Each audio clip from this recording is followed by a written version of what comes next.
where the mind is without fear and the head is held high, where knowledge is free.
Welcome everybody.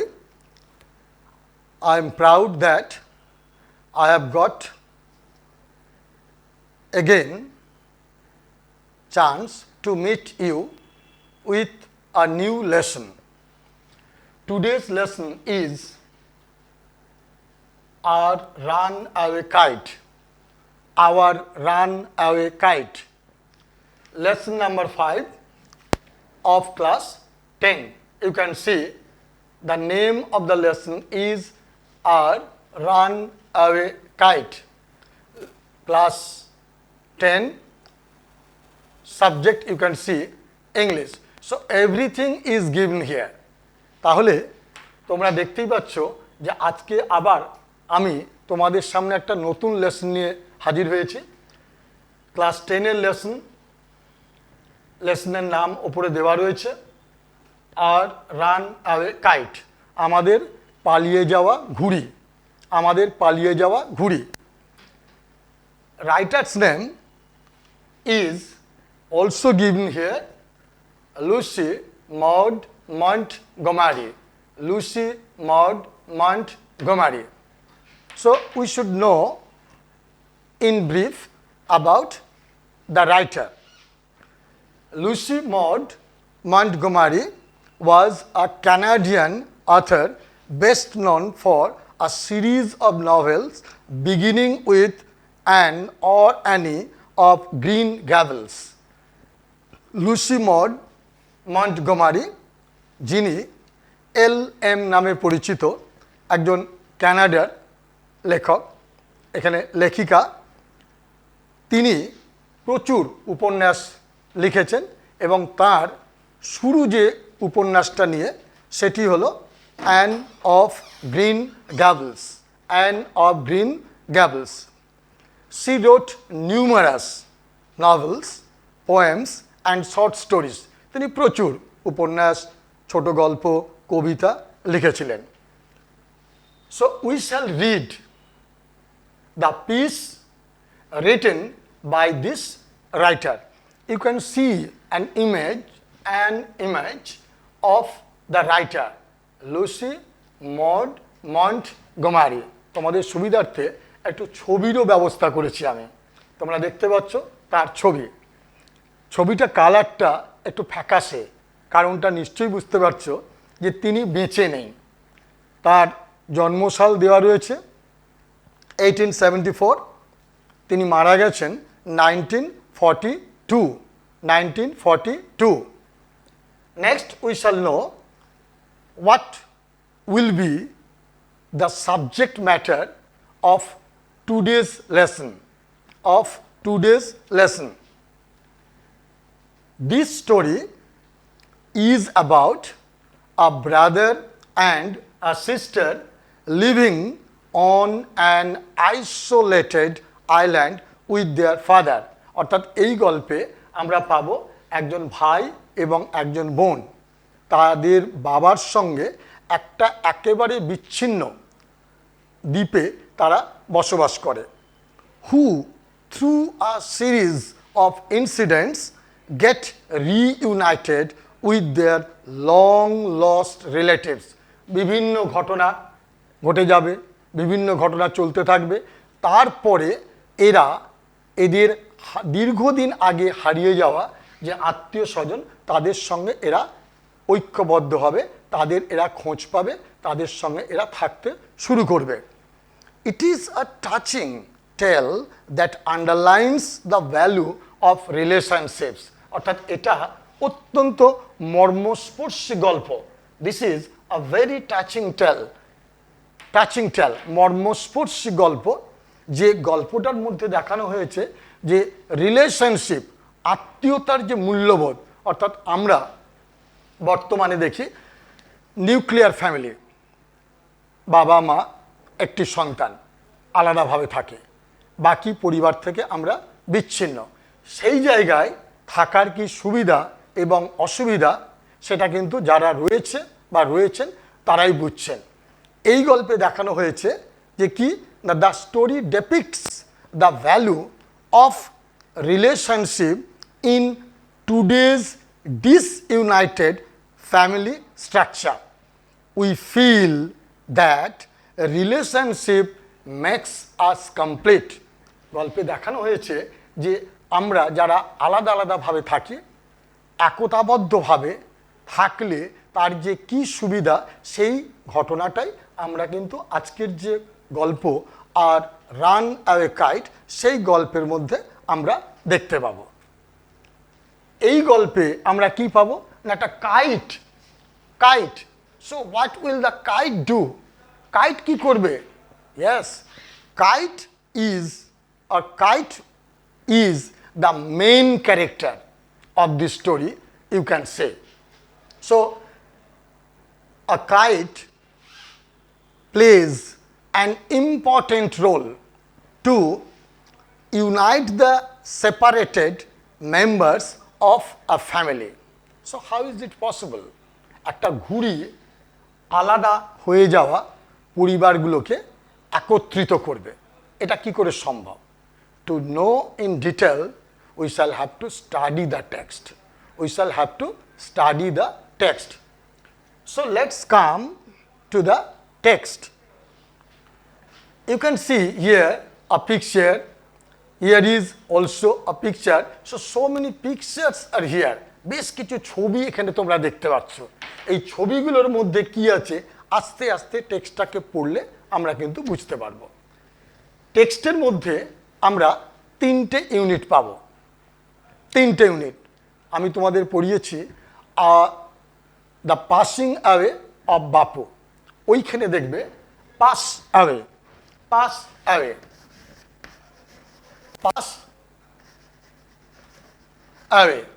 এইখানে পাচ্ছি কি আমরা, run away. তাহলে pass away মুড়ে যাওয়া, চলে যাওয়া, রান অ্যাওয়ে ছিঁড়ে যাওয়া, কেটে যাওয়া। একটু হলেও মনে হচ্ছে মিল পাওয়া যাচ্ছে না? তো যাই হোক, সেই রান অ্যাওয়ে, ছিঁড়ে যাওয়া, চলে যাওয়া, সেই ছিঁড়ে যাওয়া বা চলে যাওয়া ঘুড়ি, সেই সম্পর্কে আমরা জানতে পারবো। দেখতে পাচ্ছ এখানে একটা ঘুড়ি ছিঁড়ে চলে যাচ্ছে। কোথা থেকে যাচ্ছে, কিভাবে যাচ্ছে, everything will be clear after reading the text. Okay, so come to the text. Of course, there was nobody for us to play on the big half moon. We just had to make the most of each other, and we did. অবশ্যই যে আমাদের সঙ্গে big half মুনে খেলার মতো কেউ ছিল না। We just had to make the most of each other, অর্থাৎ আমরা একে অপরের সঙ্গে যতটা উপভোগ করা সম্ভব হতো, অ্যান্ড উই ডিড, আমরা ততটাই কিন্তু করতাম। তাহলে খেলার লোকজন ছিল না, আমরা আগেই পড়লাম আইসোলেটেড আইল্যান্ড, এবং সেইখানে খেলার মতো কেউ ছিল না, যতটা সম্ভব আমরা খেলতাম। এবার আমরা কারা, আমরা কোথায় বাস করতাম, কি, এরপরে আমরা জানবো। We live on the Big half Moon Island, we're father and Claude and I and aunt Esther and Mimi and Dick. আমরা বিগ হাফ মুন আইল্যান্ডে বাস করতাম। বিগ হাফ মুন আইল্যান্ড কি আমি নিশ্চয়ই বলবো। আমরা কারা, বাবা, ক্লড এবং আমি, সেই সঙ্গে কাকিমা এস্থার, মিমি এবং ডিক, এই ছজনা। Only 6, everything will be told. It use to be only father and Claude and I, অর্থাৎ আগের সময় বা বেশিরভাগ সময়টাতে আমরাই থাকতাম। আমরা কারা, বাবা, ক্লড, আমিকে এখনো কিন্তু বলিনি। It is all on account of the kite that there are more of us. আর শুধুমাত্র ঘুড়ির কারণে, অর্থাৎ আজকে এখানে এই যে এতজনা আমরা রয়েছি এর মূলে রয়েছে ঘুড়ি। আমি কিন্তু আগেই বলেছি the kite will play an important role and that's why I have told you that it is the main character of the story. The main character of the story. This is what I want to tell you about. অর্থাৎ এইখানে আমরা এটাই কিন্তু বলতে চেয়েছি, অর্থাৎ আমি এখানে এই ব্যাপারেই বলতে চেয়েছি how a kite plays a vital role. How a kite plays a vital role to unite the separated members of a family. অর্থাৎ একটা পরিবারের যে বিচ্ছিন্ন হয়ে যাওয়া সদস্যদেরকে কিভাবে একত্রিত করছে একটা ঘুড়ি, সেই গল্পটাই কিন্তু আমরা আজকে পড়ব। গল্পটা আরেকটু এগোনোর আগে আমরা জেনে নিই এবার যে বিগ হাফ মুন কি, তারপরে আমরা জানব পরের যেগুলো আসছে সেগুলো step by step. Big half Moon কি না, বিগ হাফ মুন হলো একটা আইল্যান্ডের নাম। It is the name of an island. Big Half Moon is the name of an island.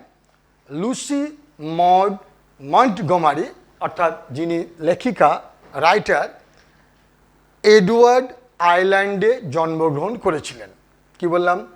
Lucy mod মন্টগমারি Edward আইল্যান্ডে জন্মগ্রহণ করেছিলেন। একটা মাত্র নভেল ছাড়া তার সমস্ত গল্পের পটভূমি এডওয়ার্ড আইল্যান্ড, একটা মাত্র নভেল ছাড়া। এই গল্পে উল্লিখিত বা এই গল্পে যে বিগ হাফ মুনের কথা বলা হচ্ছে, it is nothing but the reflection of the authors native place. অর্থাৎ এটা আর কিছুই না, এটা লেখিকার জন্মস্থানের একটা প্রতিচ্ছবি। This is Big half Moon. Okay, এবার আমরা জানবো যে এখানে যে গল্পটা বলছেন অর্থাৎ ন্যারেটার, সেই ন্যারেটারটা কে? সেই ন্যারেটারটা আর কেউ না, ইনি হলেন ফিলিপ্পা লিট। তার যে ভাই, সেই ভাই হচ্ছে ক্লড। ফিলিপ্পা লিট ভাইয়ের নাম ক্লড, আর তাদের বাবা। এই তিনজনা মিলে এরা বেশিরভাগ সময় কিন্তু ওই বিগ হাফ মুনে থাকে। এরপরে তারা মেনল্যান্ডে কখন যাবে, কেন যাবে, এই স্ট্যান্জা থেকে আমরা জানতে পারবো। Father is the keeper of the Big half Moon lighthouse. এবার কাদের বাবার কথা বলা হচ্ছে? Narrator's father and Claude's father. তাদের বাবা বিগ হাফ মুনের বাতিঘরের রক্ষক। বাতিঘর কি? লাইট হাউস, এটাও বলবো। I am 11 years old, অর্থাৎ ফিলিপ্পা লিট, তার বয়স মাত্র 11 বছর। ক্লড ইজ 12 বছর বয়স। In winter when the harbor is frozen over, we all move over to the mainland. এখানে একটু বোঝো যে যখন ঠান্ডা পড়ে, প্রচণ্ড ঠান্ডা হয়, ঠিক সেই সময় বরফ জমে যায়। জাস্ট সি দ্য পিকচার, বরফ জমে গেছে। এবং এই যখন এখানে বরফ জমে যায় তখন কিন্তু এরা আর ওখানে থাকতে পারে না, বিগ হাফ মুনে থাকতে পারছে না। তখন তারা কি করে? They leave the Big half Moon. তারা তখন বিগ হাফ মুনটা ত্যাগ করে। ত্যাগ করে তারা কোথায় চলে যাচ্ছে না সকলে মিলে চলে যাচ্ছে কোথায় না move over to the mainland. মেনল্যান্ডে চলে যাচ্ছে। মেনল্যান্ড কি এখনই বলবো। As soon as spring comes back, we sail to our own dear island. এরপরে কি হচ্ছে না যখন আবার বসন্ত ফিরে আসছে তখন কিন্তু আমরা আবার আমাদের যে প্রিয় আইল্যান্ড সেইখানে কিন্তু আমরা ফিরে আসছি। তাহলে ঘটনাটা কি হলো না ন্যারেটর ক্লড এবং তাদের বাবা বিগ হাফ মুনে থাকে। প্রচণ্ড যখন ঠান্ডা হয় তখন কি হয় বরফ জমে যায়। আর স্বাভাবিক অবস্থায় কি না এটা চারিদিকে দেখো সমুদ্রে ঘেরা, এখানে বরফ জমেছে। এবার বরফ জমার ফলে এখানে কিন্তু আর এরা থাকতে পারবে না। ন্যাচারালি এরা এটাকে ত্যাগ করে চলে যাচ্ছে কোথায় একেবারে মেনল্যান্ড। এই যে মেনল্যান্ড দেখতে পাচ্ছ চারিদিকে কিন্তু সমুদ্র, তার মাঝখানে এটা হচ্ছে মেনল্যান্ড। ভালো করে দেখো কিন্তু কারুর সঙ্গে কারুর কোনো যোগাযোগ নেই, একেবারে মাঝখানে জলের কিন্তু এই মেনল্যান্ডে তারা চলে যায়। আবার যখন বসন্ত আসে স্প্রিং আসছে তখন তারা কি করছে আবার they go back to their pavilion. তারা আবার তাদের নিজের জায়গায় কিন্তু ফিরে যায়। তাহলে দেখা যাক এবার যে হোয়াট ইজ মেনল্যান্ড কী জিনিস সেটা আমাদের জানার অত্যন্ত প্রয়োজন বা জানলে একটু ভালো লাগবে। মেনল্যান্ড এটা কোনো দ্বীপপুঞ্জ ছাড়া মূল ভূখণ্ড। মেনল্যান্ড কি বললাম যে কোনো দ্বীপপুঞ্জ ছাড়া এটা হচ্ছে মূল ভূখণ্ড। এই দ্বীপটার চারিদিকে সমুদ্র, দেখে নাও চারিদিকে কিন্তু এর সমুদ্র। ঠিক এটাকে আমরা একটা দেশের অংশ যেটাকে মূল ভূখণ্ড বলা হচ্ছে, এটা কিন্তু একটা দেশের অংশ, এটাকে আমরা মূল ভূখণ্ড বলছি। উদাহরণস্বরূপ আমরা বলতে পারি যে আমরা জানি আন্দামান নিকোবর, তারপরে তোমরা লাক্ষাদ্বীপ, এগুলোর নাম শুনেছ। এগুলো কি না এগুলো হলো ভারতবর্ষের মূল ভূখণ্ডের অংশ, কিন্তু এদের সঙ্গে ভূমির কোনো যোগাযোগ নেই, শুধু আকাশপথ জলপথ, ভূমির কিন্তু কোনো যোগাযোগ নেই। ঠিক বিগ হাফ মুন ওই ভূখণ্ডের সঙ্গে কোনো রকম ভূমির সংযোগ ছাড়াই এটা একটা দেশের অংশবিশেষ। তাহলে এর সঙ্গে ভূমির কোনো যোগাযোগ নেই, যোগাযোগ না থাকা অবস্থায় এটা কিন্তু একটা দেশের মেনল্যান্ড। যেভাবে আন্দামান নিকোবর লাক্ষাদ্বীপ এদের সঙ্গে কিন্তু ভারতবর্ষের মূল ভূখণ্ড হলেও ভূমির কোনো যোগাযোগ নেই, ঠিক যেভাবে ওইগুলো ভারতবর্ষের মেনল্যান্ড হয়ে দাঁড়িয়েছে, ঠিক এক্ষেত্রে এটাও একটা দেশের মেনল্যান্ড। সেই মেনল্যান্ডে এরা ফিরে যাচ্ছে কখন না যখন প্রচণ্ড ঠান্ডা পড়ে, বরফ জমে যায়, তখন কিন্তু ওইখানটা বা ওই জায়গাটা থাকার অনুপযুক্ত হয়ে পড়ে, তখন তারা তিনজনা মিলে চলে যায়। তিনজন কারা? You can see a picture here. Father, narrator, Claude. Father, narrator, Claude. ন্যারেটরকে Philippa Litt, Claude Lit and their father, তাদের বাবা। The funny part used to be that people always pitied us when the time came for us to return. মজার ব্যাপারটা হলো কি যে তোমরা বিভিন্ন জায়গায় বেড়াতে যাও এবং সেইখানে গিয়ে প্রথম দিন কি দেখো বেশ ভালো করে খাওয়া দাওয়া ইত্যাদি করাচ্ছে, আদর আপ্যায়ন চলছে, একদিন দুদিন তিন দিন এরকম চলবে। আস্তে আস্তে কিন্তু তার কিন্তু অবনতি ঘটবে। এবার হঠাৎ করে তোমরা বললে যে আমরা এবার চলে যাব, তখনই দেখবে যে ওই জায়গার লোক, ওই বাড়ির লোক, আরও যারা পরিচিতরা রয়েছেন বা ছিলেন তারা কিন্তু করুণা দেখাবে, বলবে আরেকটু থেকে যেতে পারছিস তো, এত তাড়াতাড়ি চলে যাবি কেন। ঠিক এক্ষেত্রেও তাই যে এরা শীতকালে গেছে, তারপরে এবার ফিরছে, ফেরার সময়টা হচ্ছে যে তাদের প্রতি কিন্তু প্রত্যেকে সেখানকার লোকজন একটা সহানুভূতি প্রদর্শন করছে, করুণা দেখাচ্ছে। তার অবশ্য কারণ আছে। কেন? They said we must be so lonesome over there with no other children near us.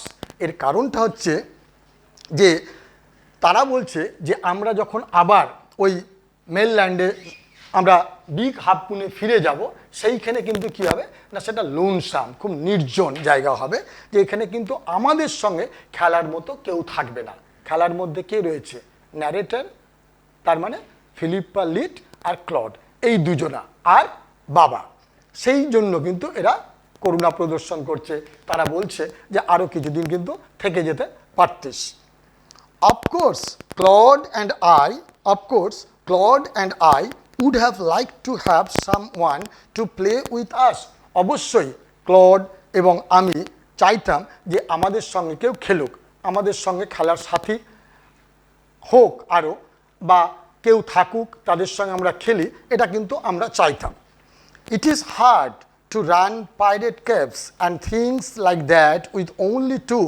বলছে যে পাইরেট কেভস, এই পাইরেটস কেভ কি বলছে, এই পাইরেট কেভস অর্থাৎ লুকোচুরি জাতীয় বা চোর পুলিশ টাইপের এই যে খেলা, এই খেলাটা দুজন মিলে করাটা কিন্তু অত্যন্ত কঠিন ব্যাপার, তা সত্ত্বেও আমরা কিন্তু করতাম। But we used to quarrel a good deal with the mainland children in winter. কিন্তু আমরা কি করতাম না, যদি মেনল্যান্ডে থাকতাম তাহলে কিন্তু আমরা অবশ্যই ওখানকার বাচ্চাদের সঙ্গে ঘষাঘষি, মারপিট, ঝগড়াঝাটি করতাম। So it was perhaps just as well that there were none of them on the big half moon. এটা ভালো ব্যাপার সম্ভবত যে মেনল্যান্ডের কোনো বাচ্চারা বা অন্য কোনো বাচ্চারা বিগ হাফ মুনে ছিল না, যার ফলে ঝগড়াঝাটিও হতো না। Claude and I never quarrelled, Claude আর আমি কিন্তু কখনো ঝগড়া করতাম না। এরা থাকতো, খেলতো, ভালো লাগতো না, কোনো অসুবিধা নেই, কিন্তু তারা ঝগড়া কোনো সময় করতো না। To be sure, father didn't seem to have any relations except us. একেবারে নিশ্চিত করে বলতে পারি, বা আরও নিশ্চিতভাবে আমরা বলতেই পারি জিনিসটাকে, যে বাবার কিন্তু আমরা ছাড়া মনে হয় যে বাবার কিন্তু আর কোনো আত্মীয় স্বজন ছিল না। কারণ আমাদেরকে নিয়েই বাবা থাকতেন, যেখানে যেতেন আমাদেরকে নিয়েই যেতেন। এই কারণে আমার মনে হলো যে, বা আমাদের মনে হচ্ছে যে বাবার আমরা ছাড়া আর কোনো রিলেশনস ছিল না। This use to puzzle Claude and me, অর্থাৎ এই যে ঘটনাটা, এটা আমাকে এবং ক্লডকে প্রায় হতবুদ্ধি করে তুলতো। আমরা বিস্মিত হতাম, অবাক হয়ে পড়তাম যে কি ব্যাপার, আর কি কোনো আত্মীয় স্বজন নেই? Everybody on the mainland had relations.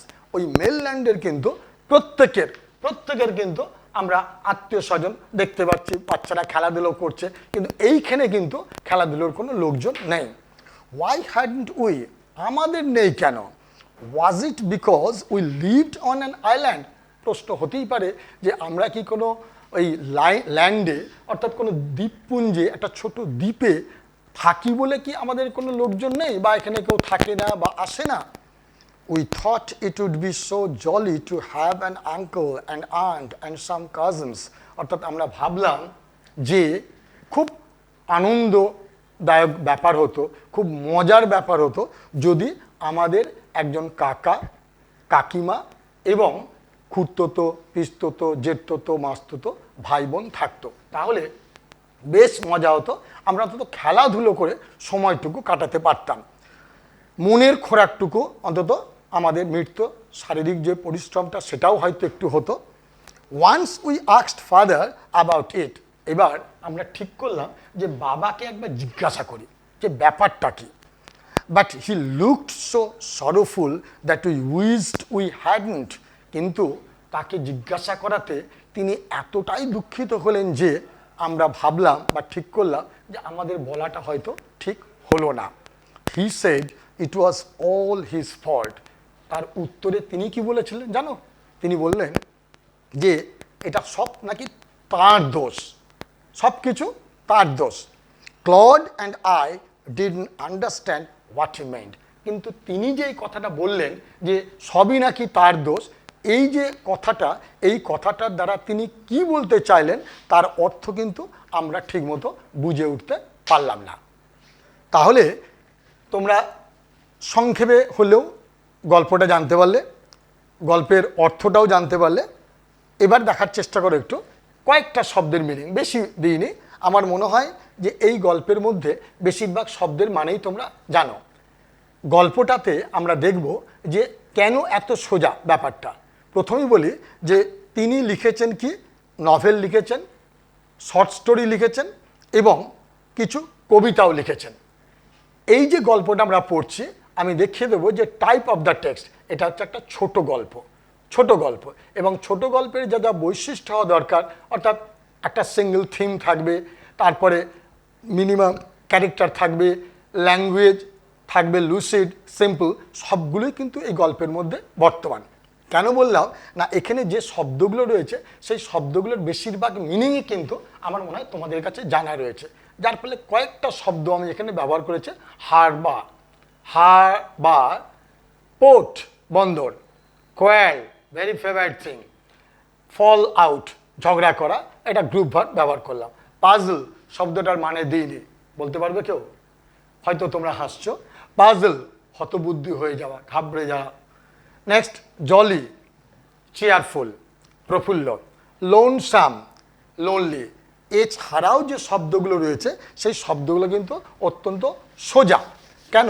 যেমন ধরো পেটেড, তাহলে এই যে শব্দটা, এই শব্দটা কি না, এটা হচ্ছে পাস্ট টেন্সে দেওয়া রয়েছে, পাস্ট টেন্সে। তাহলে এটাকে যদি আমরা এর PITY PITIED পেটেড PITIED, এই দেখো first form, second form, third form, first form, second form, third form, এইরকম বেশ কিছু শব্দ রয়েছে। সেই শব্দগুলো তোমরা এখানে পেয়ে যাবে, মানেগুলো পরিষ্কার হয়ে যাবে। তাহলে আমরা এবার যদি একেবারে সংক্ষেপে গোটা গল্পটার ব্যাপারে এবার আসি, তাহলে আমরা কি কি পাবো সেটা এবার একটু দেখে নেওয়া যাক। Number 1, name of the story. Number 2, writer's name. Number 3, source.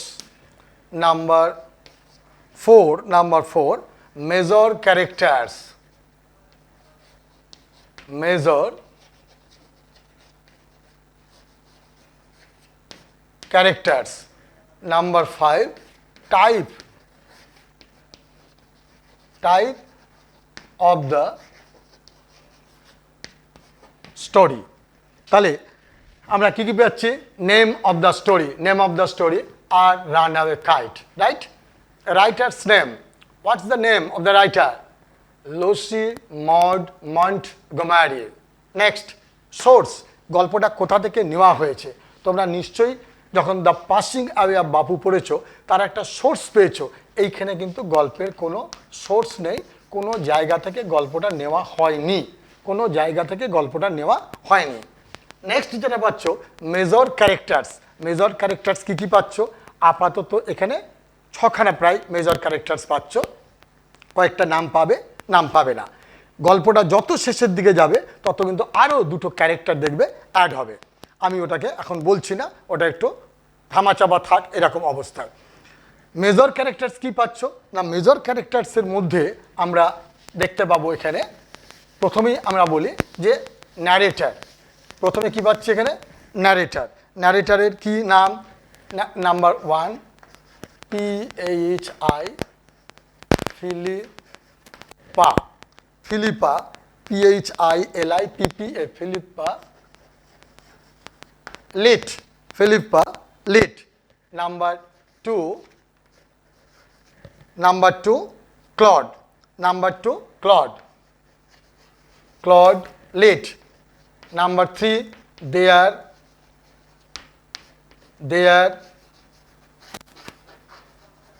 father, দেখতে পাচ্ছ? Philippa Litt, Claude Litt, their father, এদের বাবা। এরপরে তোমরা পাবে এখানে যে আন্ট এস্থার কাকিমা এবং তার 2 সন্তান Dick and Mimi, Dick and মিমি। তাহলে লেখা যাক number 4 aunt Esther, aunt Esther, মনে থাকবে আন্ট এস্থার। অর্থাৎ আন্ট এস্থার এই নামটা তোমরা কিন্তু এই ইউনিটে পাবে না। তাহলে এই ইউনিটে যদি তোমাদের নামটা পেতে হয় তাহলে কি করতে হবে, তোমাদেরকে অন্য জায়গায় একটু যেতে হবে। এই ইউনিট থেকে কিন্তু তোমরা নামটা পাবে না বা পাচ্ছ না। আমি জানিয়ে রাখছি আন্ট এস্থার। আচ্ছা, এরপরে তোমরা পাবে যে এর অর্থাৎ আন্ট এস্থারের দুই সন্তান Dick and Mimi, sorry aunt এস্থারের নাম এখানেই আছে, damn sorry, aunt Esther, aunt Esther এবং তার যে দুই সন্তান সেই দুই সন্তানের নাম কিন্তু এখানে রয়েছে। Mimi, Mimi, 6 number Dick, Mimi and Dick. তাহলে এই হচ্ছে 6টা মেজর ক্যারেক্টার পাচ্ছ তোমরা। Philippa lead, Claude lead, their father, aunt Esther, Mimi, Dick. এরপরে আরও দুটো ক্যারেক্টার পাবে, সেটা কি না এদের গ্র্যান্ডফাদার, গ্র্যান্ডমাদার, ওটা এখন বন্ধ থাক, 3rd ইউনিটে পাবে। কারণ বলে দিলে রহস্যটা উদ্ঘাটন হয়ে যাবে, তোমরা লেস ইন্টারেস্টেড হয়ে যাবে। তাহলে এখানে আমরা মেজর ক্যারেক্টার্স কি, মেজর ক্যারেক্টার্স এখানে পেয়ে গেলাম। এরপরে আমরা দেখব যে type of the text, right, type of the text. তাহলে এই যে গল্পটা আমরা পড়ছি, what is the type of the text, গল্পটা কি ধরনের। তাহলে কি ধরনের গল্প হতে পারে আন্দাজ করা যাচ্ছে? একটু আগে আমি বললাম type of the text, short story, ছোট গল্প। কয়েকটা বৈশিষ্ট্য বললাম, অল্প ক্যারেক্টার থাকবে, একটা নির্দিষ্ট থিম থাকবে এবং ল্যাঙ্গুয়েজটা হবে লুসিড, সিম্পল, খুব সহজ সরল ভাষা হবে এবং যা নিয়ে আমাদের এই গল্পটা কিন্তু এগোচ্ছে তা তোমরা দেখতে পেয়েছো। এরপরে যেটা আমরা জেনেছি, আমি একবারে সংক্ষেপে টানছি এবার, যে লেসনে আমরা কি কি মূল জিনিস পেলাম। 3টে জিনিস জানলাম, একটা হচ্ছে বিগ হাফ মুন, মেনল্যান্ড। এরপরে যেটা জানানো হয়নি সেটা হলো lighthouse. What is lighthouse? Lighthouse কি, just see here is a picture, lighthouse দেখতে পাচ্ছ এখানে।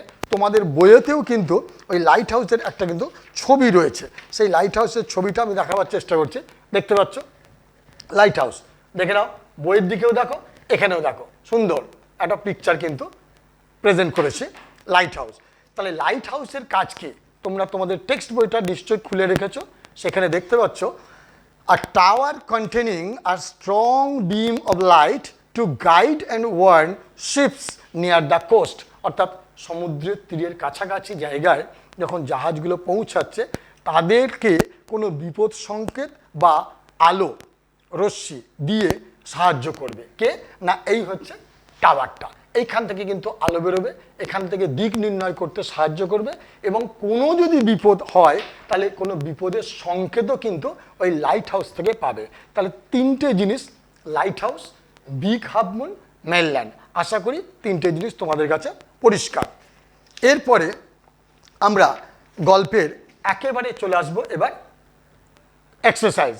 এক্সারসাইজ কি না, যে এক্সারসাইজগুলো এখানে রয়েছে সেগুলো কিন্তু অত্যন্ত সোজা, একেবারেই সোজা। আমি লিখছি না, না লিখে আমি কিন্তু তোমাদের এগুলো এবার করানোর চেষ্টা করছি। দেখো এক একটা নাম্বার বলছি এবং আশা করি আমার বলার আগেই মনে হয় তোমরা বলে বসবে। Number 1 exercise, number 1, the keeper of the Big half Moon light house is, who is the keeper? Who is the keeper? The keeper of the big half moon lighthouse is, options আছে এখানে, Aunt Esther, Father, Claude, Dick. Who will be? Yes, Father. Father is the keeper of the big half moon lighthouse. So it will be number 2. Number 2, Father. Right? Next number 2. Sorry, number A, number B. The family moved over to the main land in, আমরা আগেই দেখিয়েছি যে যখন বরফ পড়ে, ঠান্ডা পড়ে, বরফের ফলে চারিদিকে ঢেকে যায়, সেই সময় এখানে থাকা সম্ভব নয়, তখন তারা কোথায় চলে যাচ্ছে? মেনল্যান্ডে, তাই তো? তাহলে কোন সময় তারা মেনল্যান্ডে যাচ্ছে? কোন সময় বরফ পড়ে? ঠান্ডার সময়। ইংরেজি কি রয়েছে এখানে? উইন্টার। অপশান 4 বোঝা যাচ্ছে।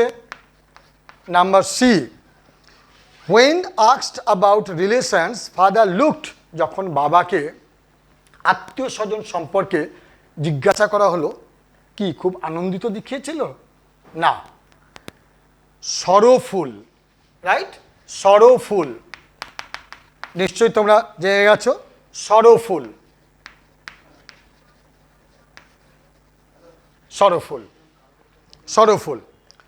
নেক্সট নাম্বার 2, নেক্সট নাম্বার 2, তাহলে number 1 2 father, number B 4 winter, number C 3 number sorrowful. Coming to question number 2, 2 নম্বরে চলে আসছি এবার আমরা। 2 নম্বরে দেখো, এই জাতীয় প্রশ্নগুলো আমি যখন তোমাদের দ্য পাসিং অ্যাওয়ে অফ বাপু পড়াচ্ছিলাম, তখনও কিন্তু এই জাতীয় প্রশ্নগুলো কিন্তু ছিল, এবং সেখানে আমরা খুব সহজেই উত্তর করতে পেরেছি। আশা করি এখানেও তোমরা এই আনসারগুলো করতে পারবে। Number 1, I am not writing the question, just I shall write the answers. Okay? Name of the island. Name of the island. What's the name of the island? What's the name of the island? Big Half Moon. Big Half Moon. Big Half Moon. Number B, age of Claude. Claude এর বয়স কত? 12. Only 12. C number, very interesting, the game played by Claude and the narrator. কোন game খেলতো? যে গেমটা খেলা তাদের দুজনের পক্ষে অত্যন্ত কঠিন হয়ে যেত, তা সত্ত্বেও তারা কিন্তু খেলতো। Pirate caves, right? Pirate caves. So name of the island, Big half Moon, age of Claude 12, the game played by Claude and the narrator, Pirate Caves. Next one, coming to number 3. Number 3, true false. True false এর ব্যাপারে তো আমি আগেই বলেছি, এবং অন্যান্য মাস্টারমশাইরাও তোমাদের বলেছেন যে ট্রু ফলস যদি ভুল হয়ে যায়, সাপোর্টিং ঠিক হলেও কিন্তু নাম্বার পাবে না। ঠিক এখানেও তাই, একই নিয়ম। Number 3, people felt that Claude and the narrator were lonesome. লোকেরা বলতো কি বা ভাবতো যে ক্লড এবং ন্যারেটর কি করতো না, ওখানে নির্জন জায়গায় থাকতো। কোথায়? Big half মুনে। ট্রু হবে না ফলস হবে? কি হবে? ট্রু, তাই তো? অবশ্যই ট্রু। ওখানে লোনসাম ছিল, খেলার মতো কেউ সাথী ছিল না, যার ফলে তাদের দুজনকেই তাদের খেলাধুলো করতে হতো। সাপোর্টিং কি হবে? আশা করি তোমরা সাপোর্টিং পেয়ে গেছো এতক্ষণে। They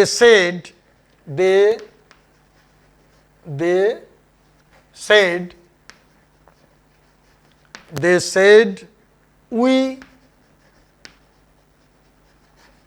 must be lonesome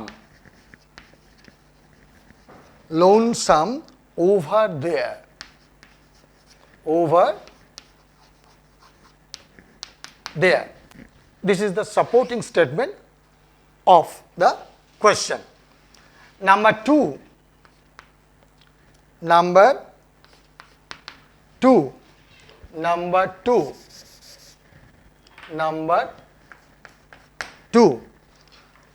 Claude and the narrator quarreled.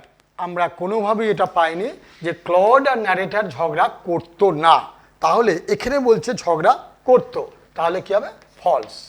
Supporting কি হবে? একেবারে সোজা রয়েছে, Claude and I never quarrelled. কি বললাম? Claude and I never quarrelled, Claude এবং আমি কখনো ঝগড়া করতাম না।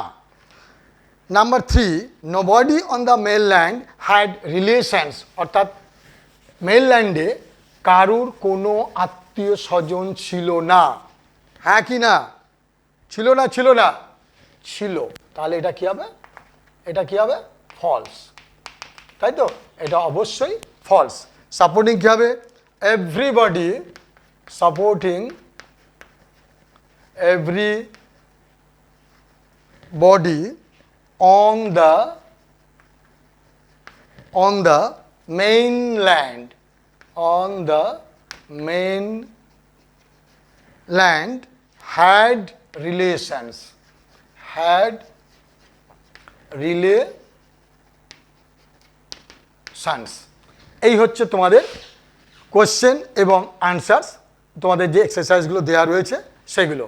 তো আশা করি তোমরা যে ফার্স্ট ইউনিট যেটা পড়লে সেখান থেকে এই আনসারগুলো করতে আশা করি তোমাদের কোনো অসুবিধা হবে না। এরপর এর ওপরে আমি তোমাদের দু একটা বাড়িতে প্র্যাকটিসের জন্য দিয়ে দিচ্ছি, কারণ practice practice practice makes perfect. যত প্র্যাকটিস করবে তত কিন্তু এগোতে পারবে, তত বিভিন্ন প্রশ্নের কিন্তু মুখোমুখি হতে পারবে, এবং তবেই তোমাদের পড়াটা কিন্তু একটু সাকসেস হবে। তাহলে দেখো যে তোমরা অলরেডি জেনে গেছো যে যে ইউনিটটা পড়লাম সেই ইউনিটটা সম্পর্কে তোমরা জেনেছো, তার এক্সারসাইজের কোয়েশ্চেনগুলো তোমরা সলভ করেছো। এবার একটু তোমাদের HW আমি দেওয়ার চেষ্টা করছি, যেটা আমি আগেই বললাম যে প্র্যাকটিস প্র্যাকটিস মেক্স পারফেক্ট। তাহলে অভ্যাসটা তোমাদের কিন্তু সঠিক জায়গায় নিয়ে যাবে। সেই অভ্যাস করানোর জন্য এখানে দেখো, number 1, fill in the chart. So these type of questions you have already got in your textbook. এই ধরনের প্রশ্ন তোমরা টেক্সট বই কিন্তু পেয়েছো, এবং এই টাইপের প্রশ্নগুলি আমি দিলাম age of the narrator. Age of the narrator most probably you know, I will not tell you the answers, okay? Age of the narrator, ন্যারেটরের বয়স কত? ন্যারেটরের নাম কি? Philippa Lit. The game played by Claude and the narrator. Claude এবং narrator যে গেমটা খেলতো সেই গেমটার নাম কি? Name of the seasons mentioned. So you have got only the name of 2 seasons, দুটো সিজনের নাম পেয়েছো, তাই তো? সেই সিজনের নামগুলো তোমরা লিখবে। Name of Philippa Lit's cousins, Philippa Lit কাজিনসের খুড়তুতো, জেঠতুতো, পিস্ততো, সেই তার যে নামগুলো, তাদের যে নামগুলো, সেই নামগুলো তোমরা কিন্তু লিখবে। নাম্বার 4 দেখো, নাম্বার 5 narrators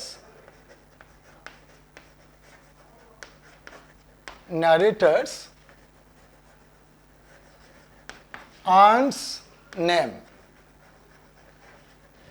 যেটা বলা হচ্ছিল নেই সেটা নয়, এই ইউনিটের মধ্যেই কিন্তু রয়েছে, তাই তো? ন্যারেটার্স আন্টস নেম, ন্যারেটারের কাকিমার নাম, এই এক ধরনের প্রশ্ন। এরপরে দেওয়া হচ্ছে দেখো, আনসার দ্য ফলোয়িং কোয়েশ্চেন্স, অর্থাৎ এখানে তোমাকে পুরো সেন্টেন্সে কিন্তু আনসারগুলো লিখতে হবে। Number 1, primarily who lived on the Big half moon. Primarily কারা বিগ হাফ মুনে বাস করত? অবশ্যই তোমরা পারবে। এই ক্ষেত্রে একটু বলে দিই যে আমরা বিভিন্ন ধরনের প্রশ্ন নিয়ে আলোচনা করেছি, এই ধরনের প্রশ্ন নিয়ে হয়তো আমি আলোচনা করিনি, বলছি এখানে শুধুমাত্র যদি তোমরা আনসারটা লিখে দাও তাহলে কিন্তু নাম্বার পাবে। সেই আনসারের ক্ষেত্রে কিন্তু 2টো করে নাম্বার থাকতে পারে, 2 মার্কস। এবং 2 নম্বরটা কি করে তুমি পেতে পারো না, সেখানে দেখতে হবে তোমাকে structure plus information, information plus structure, অর্থাৎ সেন্টেন্সের গঠন এবং তুমি যে উত্তরটা সাপ্লাই করছো সেটা যদি এক হয়ে যায় তাহলেই কিন্তু তোমরা 2টো নম্বর পাবে, না হলে কিন্তু 1, তাই তো? এই ব্যাপারটাকে অত্যন্ত সতর্কভাবে দেখবে যে স্ট্রাকচার প্লাস ইনফরমেশন এটা যেন সঠিকভাবে হয়। Next, where does the narrator live? Narrator কোথায় বাস করতো? Very easy, I hope you will be able to answer the question easily. Number 3, why does the narrator leave the island in winter? কেন narrator আইল্যান্ডটা ত্যাগ করেছিলেন? কেন narrator island ত্যাগ করেছিলেন? তাই তো? তাহলে এই জাতীয় আমি কয়েকটা নমুনা দিচ্ছি যে এই প্রশ্নগুলোকে তোমরা বাড়িতে বসে অন্তত একটু প্র্যাকটিস করার চেষ্টা করো। নেক্সট ওয়ান, আরও কয়েকটা দিচ্ছি, দেখো। What puzzled the narrator and Claude? Next number 4. Next, number 4. What puzzled the narrator and Claude? Number 5, what did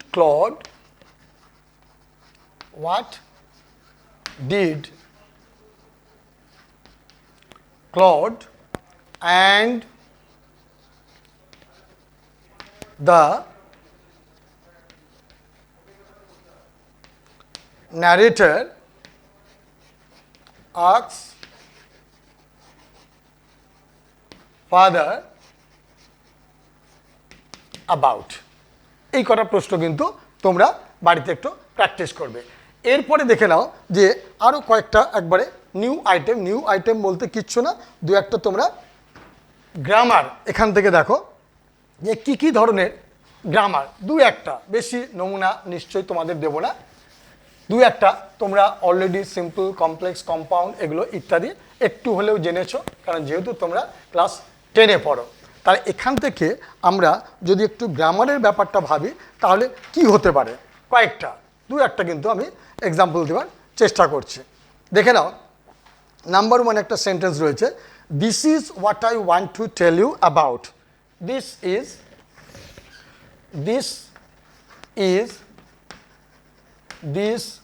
is আশা করি তোমাদের কাছে বই আছে, তোমরা দেখতে পাচ্ছ, this is what I want to tell you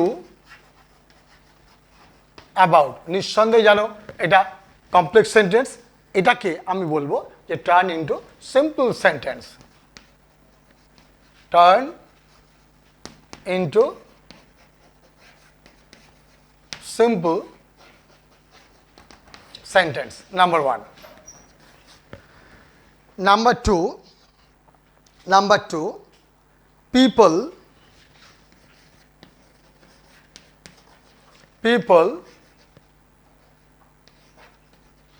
number 2, people always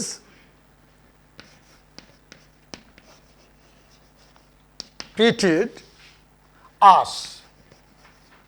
এটা কি হতে পারে? Change the voice, number 2।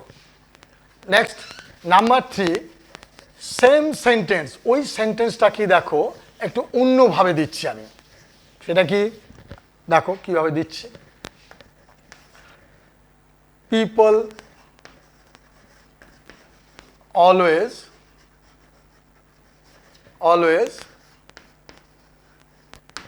pitied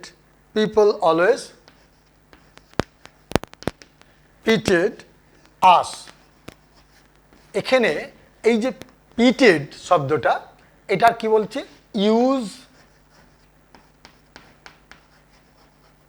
noun form of the underlined word. এই যে আন্ডারলাইন্ড ওয়ার্ড PITIED, এটাকে নাউন হিসাবে তোমাদের কিন্তু ব্যবহার করতে হবে।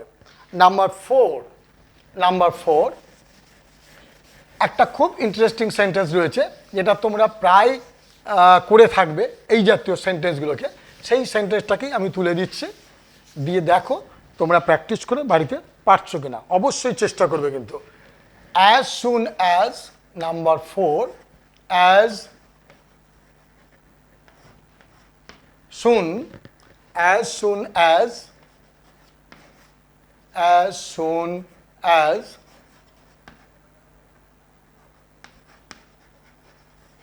spring comes back,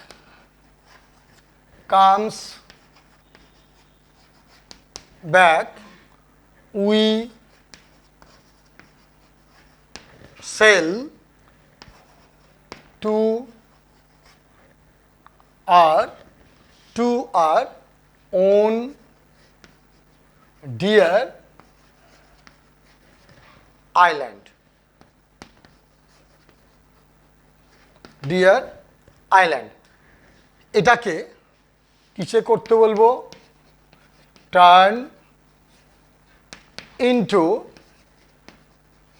যেটা ভাবছিলে সেটা নয়, টার্ন ইনটু কম্পাউন্ড সেন্টেন্স। আর কি হতে পারে এটাকে?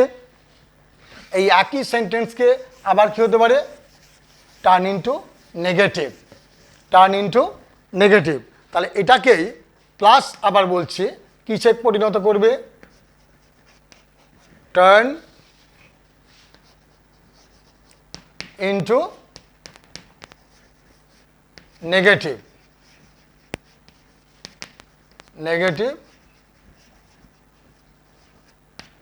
Sentence. Turn into negative sentence, এটাকে নেগেটিভ সেন্টেন্সে তোমরা এটাকে পরিণত করবে। তাহলে এইভাবে যদি আমরা গ্রামারগুলো একটু প্র্যাকটিস করি বা করার চেষ্টা করি, তাহলে আমার মনে হয় তোমাদের কিন্তু সুবিধা হবে। তাহলে আরেকবার আমি অতি সংক্ষেপে গল্পটা ভালো করে পড়ে লেখকের নাম, গল্পের নাম, গল্পের সোর্স নেই, গল্পের টাইটেল পেয়েছো, তোমরা জানো গল্পটার নাম কি বা টাইটেল সেটা একই, গল্পটার টাইপ কি সেটা জেনেছো, গল্প থেকে কি ধরনের প্রশ্ন হতে পারে এক্সপেক্টেড কোয়েশ্চেন্স, ওখান থেকে তোমাদের নিজেকে ভালো করে পড়ে বুঝতে হবে। অত্যন্ত সাধারণ ওয়ার্ডস এখানে ইউজ হয়েছে, তোমাদের বুঝতে কোনো অসুবিধা হবে না। এক্সারসাইজ ফলো করো, এইরকম দু একটা নমুনা তোমাদের দেওয়া হয়েছে। এর পরের দিন ইউনিটে আরও তোমাদের দেখানো হবে এবং কিছু রহস্য রেখে দেওয়া হলো গল্পের, সেটা পরের দিন অবশ্যই তোমাদের কাছে পরিষ্কার হবে। আশা করি তোমরা প্রত্যেকে নিজের বই খুলে পড়বে এবং প্রশ্নগুলো প্র্যাকটিস করবে, তাহলেই তোমরা বিশেষভাবে উপকৃত হবে।